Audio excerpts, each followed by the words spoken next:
Okay, here we are for the GEOS1100 practical. This practical will involve you calculating the carbon content of a tree. Now, why might we want to do that? Well, one of the reasons is that in this course we've focused on anthropogenic climate change.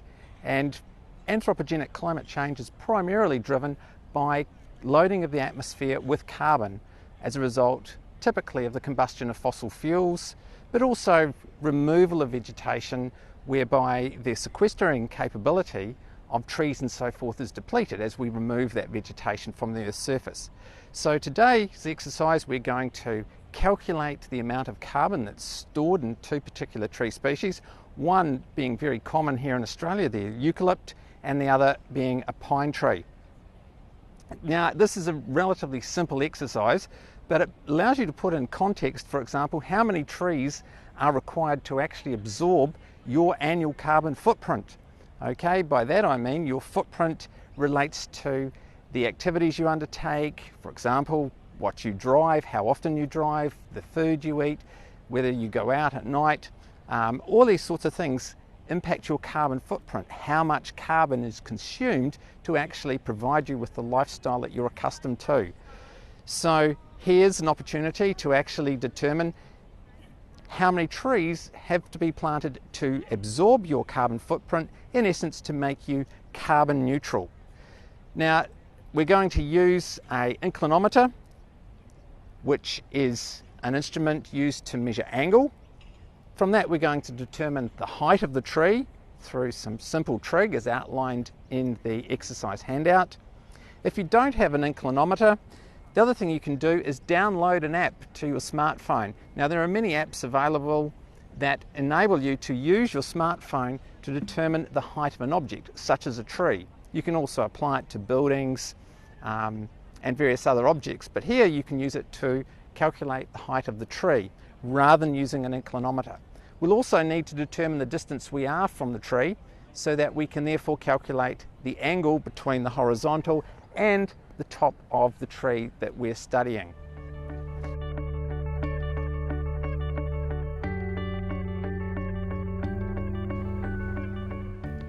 Okay, so here we have a eucalypt tree which is ideal for this exercise.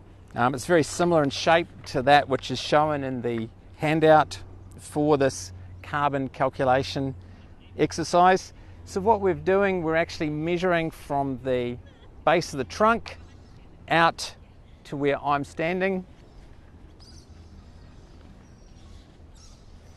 And then, as I said, we use an inclinometer to actually determine the height of the tree by first getting the angle between the horizontal and the top of the tree here. So the angle from where I'm standing to the top of the tree is 42 degrees. So in the exercise, that is A. And then the distance from the base of the tree out to where I'm standing, in this case here, is 17.5 meters. And don't forget to take away the height at which you're making the observation of the angle to the top of the tree, either by using an inclinometer or your cell phone. And then we put that information into that simple equation which I've given you there at the top with some examples, and you calculate the amount of mass that there is in your eucalypt tree. Later on we'll move to a pine tree where we will do the same exercise.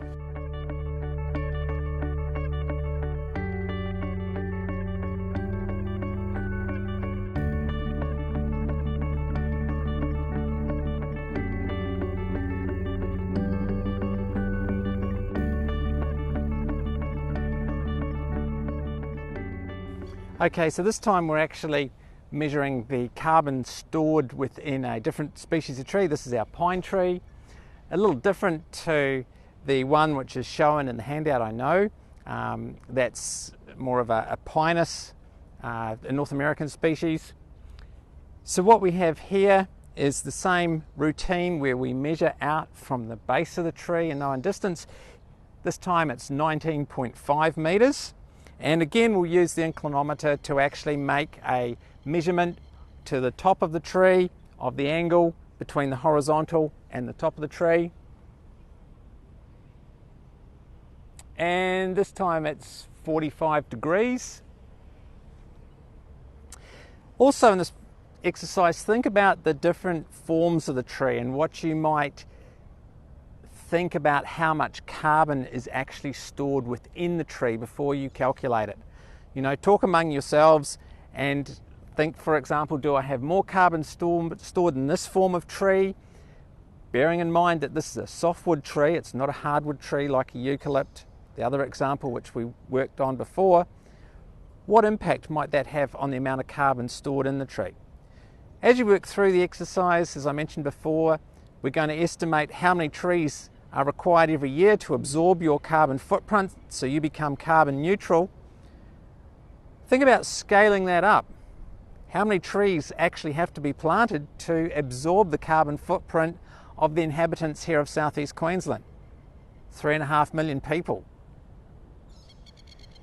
And then think about, where are we going to actually have those trees? Do we have enough already in our forests and woodlands, such as Brisbane Forest Park, or do we actually need to plant more to reverse the effect that we're having in terms of loading the atmosphere with carbon and leading to climate change?